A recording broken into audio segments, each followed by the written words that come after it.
Let's head to New York because police there are continuing their hunt for the gunman who killed the boss of one of the biggest companies in the world. On Thursday, detectives shared new images of the man they want to question over the shooting of the UnitedHealthcare executive Brian Thompson outside a hotel on Wednesday morning. The man appears relaxed and smiling. Just a few minutes later, he shot Mr Thompson dead before making his escape.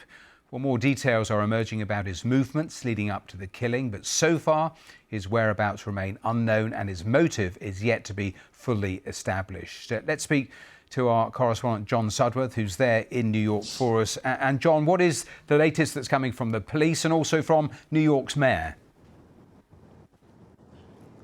Well, as you say, Matthew, the suspect is still at large, but the police over the past couple of days have gathered a pretty substantial body of evidence, multiple sightings on camera, both before and after the shooting, details about the suspect's movements. He apparently attempted to use a fake identification to check into a hostel up on the Upper West Side of Manhattan. And also the police say he arrived in New York by Greyhound bus on the 24th of November, a bus that left Atlanta, headed for New York that day. And these latest images, a very clear view of what they are describing as a person of interest, very clear view of his face. The reporting around the release of those images suggests that they were taken at the check-in desk of the hostel when the member of staff there asked the person to remove their mask and give her a smile, which he then did. And I think you have to conclude from the quality of that image that even if they are no closer to making an arrest in this case, they must be getting closer to a firm identification of who it is they're looking for. And John, devastating for the family. Just remind our viewers, because there has been some detail of previous threats, haven't there?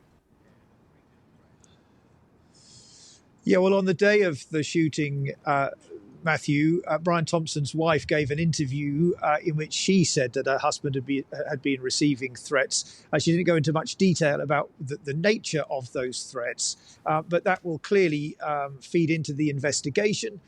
Brian Thompson, as you mentioned, was the chief executive of one of the world's biggest companies, America's largest healthcare provider. It provides insurance for 50 million Americans. And for this to happen, on the streets of Manhattan, downtown, busy tourist area of this city is, of course, hugely shocking, not just for the family and the company, but for this city and America more generally.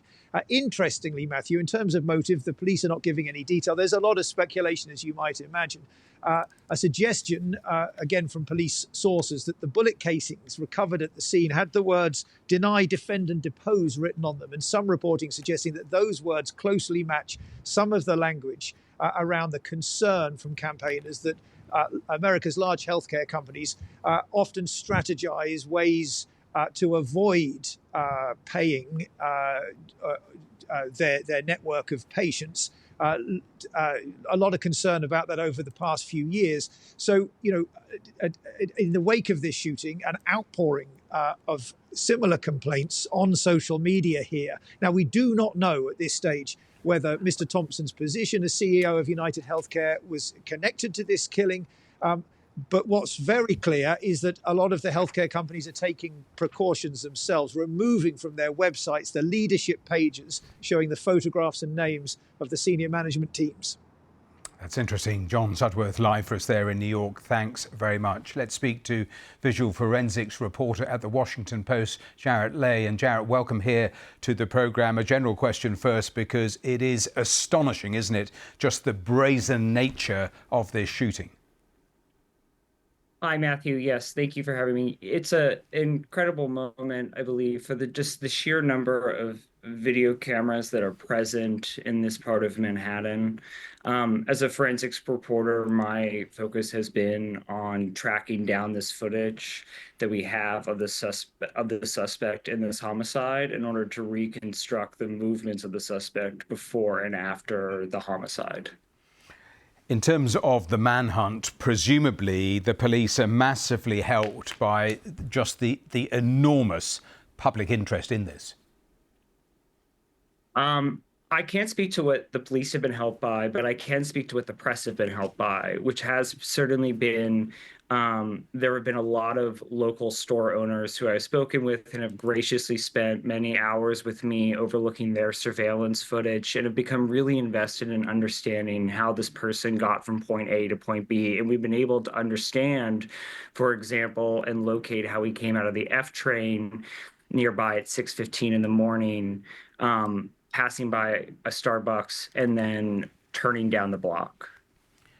And tell me more about what John was telling us, which were the words on the gun casings.